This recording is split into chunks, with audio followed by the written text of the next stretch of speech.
There are those that just want to be left alone, and those that just won't leave them alone. Which one are you? The Ernest Hancock Show. I want to break free. I want to break free. I want to break free from your lies. You're so self-satisfied. I don't need you. I've got to break free. God knows. And everybody else, we just got to break free. Well, Jim Traficant and I, we're having fun off the air, too. Now, this is, I mean, you want to get him impassioned, man, talking about Israel. Third rail, Israel, my thing has always been, I've had him on from all sides. The VP of the Zionist of America, whatever, mine, Charles Show, bring it on. Bring it on, bring it on, bring it on. A Scottsdale attorney here and just give me everything you got to say about Israel and how it's the 51st state. How'd that happen? Foreign policy, foreign aid. What if I just go, you know what? I don't think anybody should get it. Of course they say, Middle Eastern countries, a lot of the Arabic countries should get it. Well, what makes that different? Israel, well, that's different. How is that different? Why is that different? Is it my money? Is it going outside of our borders? Well, America's interest. Who gets to decide that? And here's Mr. Jim Traficant, congressman from Ohio. For decades he's down there, and he's going, let me tell you how it works. Well, tell me, James, how does it work? Israel controls the Congress of the United States. Israel controls the press of the United States. Israel controls the money supply in the United States. I've been called an anti-Semite. I have nothing against Israel. But if something is not done, our nation is absolutely going to collapse. We're making enemies hand over fist. They don't have missiles. They can't attack us. So what do? They blow up our trade center. What's next? They're going to blow up the Lincoln Tunnel, Ernie?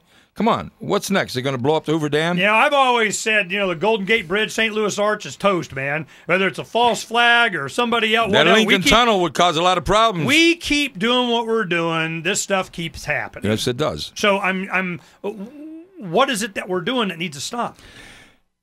I think the fact that we take sides and we become involved. First of all, those first two spies from Israel, AIPAC, American Israeli Public Affairs Committee, they were instrumental in putting us back into Iraq.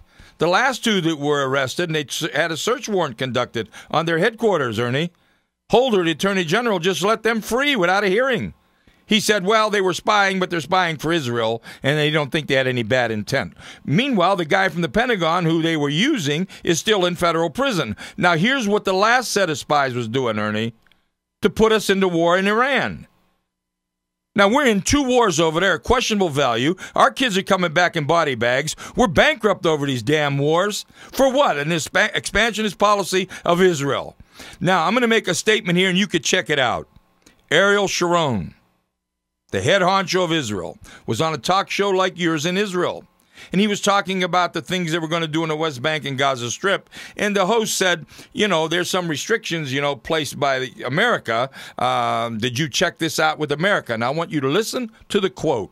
Quote, we, the Jewish people, control America. And America knows it. It's not a secret. You ever hear it on mainstream media? You won't. And let me tell you something. You say something about Israel and you won't be on mainstream media. That's how powerful they are. They control the film industry of the country, the radio industry of the country. Good, quality talk show hosts. And let's look at them. I know a lot of the talk show hosts. One year, I think Rush Limbaugh used me 50 times on his TV and radio shows, my speeches. And I like Rush Limbaugh, and I think he's done a great job. And I think you guys do a great job. You're educating America. But if a powerful radio or television figure questions Israel, they're gone. They're gone. And I don't really see anybody questioning Israel. You tell me if I'm right or wrong now. Oh, no. You're very right. You're one of the few that is at least broaching the subject. I've been a producer and a talk show host, and I know a lot of guys that are like, man, you don't touch the third rail, Israel. No. So my thing was, I don't in the kind of sense like I'm after them. I'm just like, I just don't want to fund them. Can I keep my own money? I agree with that. I don't want to give it to anybody. Not Does only that make me anti-Semitic? Not only that. Support them when they're right, but when they're not right, don't support them. Don't give them a blanket protection. I don't want anybody to support anybody with my money. I don't care if they are right. We shouldn't be involved with any of these countries. You know what I want? I don't want them to take care of our own country. I don't want them to even take my money to begin with, and I don't care where they want to send it, what noble cause they got. Yeah. It's my money. Mine. Which brings me back to this one point before the end of the show. I got to ask you. People who really need the money don't get it. They don't get it anyway. When did you get out of prison? You got out September 2009, right? Yeah. No. Yeah, September 2009. Okay, yeah. September 2009. Yeah. While you were in prison, was during all this Ron Paul Levolution thing. What did you think of that? I like Ron Paul. I didn't think he had a ghost of a chance. I think if the people knew him and knew all about him, they'd have a better chance. They weren't going to let that happen. He didn't have the kind of money everybody else had, the two traditional parties. The only thing I could say about Ron is Ron needs a little more fire in his belly. You got to stand up to these sons of bitches and look them in the eye, Ernie. And Ron's going to do that. You just can't be a nice guy in this business. You got to go at him. Let me just say this. Everybody's stunned with Obama. No one's even asked me about this. The real inside crew, the power money, Israel and the power money in this country, did not want Obama. They wanted Hillary Clinton. And they made sure Gore and Kerry didn't run because they were threats. And then Edwards, he helped hurt himself, but they made sure he was gone. And the truth of the matter is they thought, there's no way this black guy is going to beat our girl. We're going to get Hillary. Let's get George Bush to go into Iran so Hillary don't carry the burden of Iran. She could prosecute it and say, hey, we're there. I got to protect the troops. And Bush finally wised up and said enough was enough, and he didn't go into Iran. And, man, it backfired. Hillary didn't get elected, did she? And they end up with Obama. Now, let me tell you something. And I'm not even going to get into that about Obama, but I'm going to say this. You do not grow an economy through new and expanded debt. America is a managed debt economy nation, and Ernie, I'm going to say this on your show.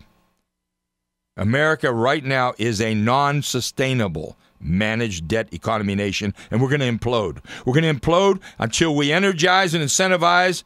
Throw that tax code the hell out. Reward people for working. Let them take their whole money home. Let them decide what to do with it. Let me ask you a couple of things. One, you're asking a lot of questions, you know. Yeah, good. What is this? A question and answer show? Yeah, and you have to answer. Okay, right, which means you got to listen to the question. Go ahead. Okay, two things. One, you have faith in this electoral process or not? No. Okay, so I mean, election you'd fraud. You'd have never heard of Lyndon Baines Johnson. Lyndon Baines Johnson's first campaign for Congress. He got beat by 5,000 votes. They bribed about 5 of those little counties down there in Texas and had a recount, and he ended up winning by 20,000 votes. All right, so you got big. And it doesn't change. Not big giant faith in none at all. Okay, now let's go ahead and talk about Obama. I rarely talk about Obama because what's the difference? You know, you get rid of him, it's like looking down a train track, man. There's one right after another. So, I mean, what difference is the United States as it's constituted now? The United States Constitution, the United States Inc., the United States, whatever this thing is, with all its debt and entitlements and all that, is it salvageable? I mean, can it even be saved? Should we even try? Was it Oklahoma and Georgia that had bills presented to their state legislature that said, look, Washington, we will collect the federal tax, but we will not send it to Washington. We're going to use it in the state of Oklahoma and Georgia. Now, it didn't pass, but I see it coming. I see states saying we're tired of sending our money to Washington, seeing it going to New York City, Philadelphia, Chicago, Los Angeles, Cleveland, Detroit. We're tired of it, folks, and we want to use that money here. I also see people saying we're tired of suppressive income tax. Why do you tax our labor? It's the last thing our founders wanted. They didn't want to tax our labor. This is the issue of freedom now. We're talking freedom here. That'll make you a slave. This is the issue of freedom. We are not free if our soul is owned by the company store. And right now the company store is in Washington, D.C. Okay. Now, one of the other things that I wanted to bring up is that what I didn't know is if you ran for federal office at Congress, U.S. Senate, President, you can be a convicted felon. Yes, you can. Okay, so as a convicted felon, you know, are you eligible? Well, you're eligible to run. I did run. I had no money. I think I raised $50, and I was the highest vote. Yeah, blah, blah, blah. Are you going to run this time? I don't know. I don't know what I'm going to do. So what's your tour for? I don't know you're going I'm around? not. People invite me, and you know what? I make some sense when I talk. And I've decided that people invite me, I'm going to let them hear me. And I'm gonna, listen, let me say one other thing. I'm going to go after these bastards with my last breath. The Internal Revenue Service and that powerful monopoly in Washington that has destroyed lives. And I'm not afraid of them. And I'm not afraid of going back to prison. In fact, it turned into art school. Some of my paintings were selling for $5,000. $5,000 paintings! And you get to see Jim Traficant tomorrow at the Hometown Buffet, 1312 North Scottsdale Road, 6 p.m., 1 block south of McDowell on South Scottsdale Road. I promise not to swear. And what fun is it? There you go. We'll talk to you tomorrow. Thank you, Ernie. Uncovering the secrets and exposing the lies. That's what readers of freedomsphoenix.com get every day. Readers of freedomsphoenix.com are constantly provided the information that detail the real news between the lines of propaganda about government policies and the true relationship we all have with coercive governments. Learn the true condition of our economy, innovations and technological breakthroughs in energy, health, computer science, and space travel. Learn the truth well before it's admitted to in the lamestream media, the media that is so last century. Corporate media has evolved into nothing more than distributors of government propaganda, but we now have a fantastic alternative. FreedomsPhoenix.com provides constant news updates on the issues that affect our lives in the most important ways. Our liberty and our property are under constant attack, and FreedomsPhoenix.com provides the understanding behind the propaganda while encouraging the participation of our readers. Join us at FreedomsPhoenix.com. That's freedoms with an S, Phoenix.com. FreedomsPhoenix.com, where the revolution between the ears has already matured.